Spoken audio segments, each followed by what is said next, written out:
இந்த அளவுக்கு நிக்க வச்சது காரணமாக என்ன பண்ற போற சார் லைஃப் நாசனமாயிடும். பார்வதி அண்ட் கமருதீனுக்கு என்னதான் ரெட் கார்டு கொடுத்துருந்தாலும் நேற்று எபிசோடில் பார்வதியை வச்சு செஞ்ச பெருமை விஜய் சேதுபதியை விட திவ்யா அண்ட் கானா வினோத் இவங்க 2 பேருக்கு தான் போய் சேரும். ஏன் அப்படின்னா விஜய் சேதுபதி வந்து பேசிகிட்டு இருக்கும்போது திவ்யா நான் ஏதோ பேசணும்னு சொல்லிட்டு பேசியிருப்பாங்க போல். அப்போது பார்வதி வந்து ஒரு மாதிரி மூஞ்ச காட்டிட்டு எதுக்கு நீ பேசுகிற அப்படின்றது போல் சொல்லியிருக்காங்க. ரெட் கார்டு காட்டி முடிச்சதுக்கப்புறமா திவ்யா நான் அவர்கிட்ட பேசுகிறேன்னா நான் பேசுவேன், நீ யார் அதை பேசக்கூடாதுன்னு சொல்கிறதுக்கு அப்படின்றது போல் சொல்கிறாங்க. அதுக்கு நீ பேசாத அப்படின்றது போல் பார்வதி சொல்கிறாங்க. நீ ஃபஸ்ட்டு வெளியில் போடி அப்படின்றது போல் திவ்யா சொல்லிடுறாங்க. பயங்கரமாக இருந்துச்சு அந்த சீன்லாம் பார்க்குறப்போ. அவர்கிட்ட பேசும்போது நீ என்ன பார்த்து முறைக்கிறது?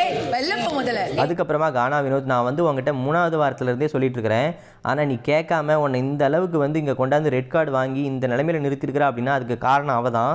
உன்னை ஏற்றி விட்டே உன்னை கொண்டாந்து இங்கே நிறுத்திட்டா பார்த்தியா அப்படின்றது போல கானா வினோத் சொல்லும் போது பார்வதியோட ரியாக்ஷன் பார்க்குறப்ப பயங்கரமாக இருந்தது. ட்ரிகர் பண்ணி விட்டு குளிர் காஞ்சி இன்னைக்கு இந்த ரெட் கார்டு வாங்கி அதுக்கப்புறமா பார்வதி வெளியில் போகிறதுக்கு முன்னாடி ஏதோ பேருக்கு நானும் சாரி கேட்குறேன் அப்படின்னு சொல்லிட்டு சாண்ட்ரா கிட்ட வந்துட்டு நான் பண்ணது ரொம்ப பெரிய தப்பு, என் வாழ்க்கையிலேயே இனிமேல் உன் மூஞ்சிலேயே என்னால் முடிக்க முடியாது, அந்த அளவுக்கு நான் பெரிய தப்பு பண்ணிட்டேன், நான் மன்னிப்பு கேட்டு நான் இதை முடிக்க விரும்பலை, சாரி அப்படின்றது போல் கையெடுத்து கும்பிட்டுட்டு இருந்தாங்க. அப்போது அரோரா இருந்துட்டு நீ காருக்குள்ளே இருக்கும்போது சிரிச்சதானே பாரு, இங்கேயும் சிரி பாரு, ஏன் வந்துட்டு இப்படி பண்ணுற அப்படின்றது போல் அரோரா பங்குக்கு வச்சு செஞ்சுட்டு இருந்தாங்க. பார்வதியை இதோட விட்டாங்களா அப்படின்னு கேட்டால் அதுதான் இல்லை.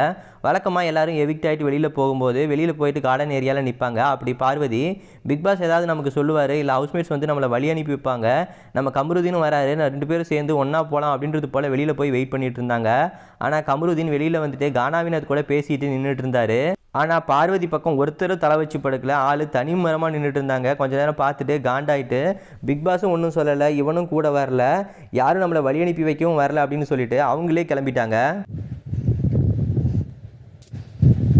அதுக்கப்புறமா கானா வினோத் கமருதீன் கிட்ட சொல்கிறாரு, டே இவ பொண்ணாடா, இவளை நம்பி நீ வெளியில் போய் இது கல்யாணம் இது பண்ணி தொலைஞ்சிடாதரா, உன் வாழ்க்கையவே இவன் நாசம் பண்ணிடுவா அப்படின்றது போல் கமருதீனுக்கு அட்வைஸ் பண்ணிட்டு இருக்கிறாரு.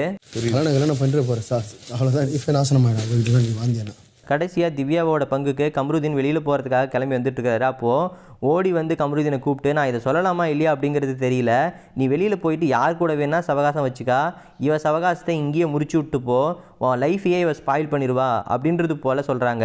யார் கூட வேணாலும் சவகாசம் வச்சுக்கோங்க, இதோட இதை கட் பண்ணி விட்டுருங்க, உங்கள் லைஃபுக்கு ரொம்ப நல்லது.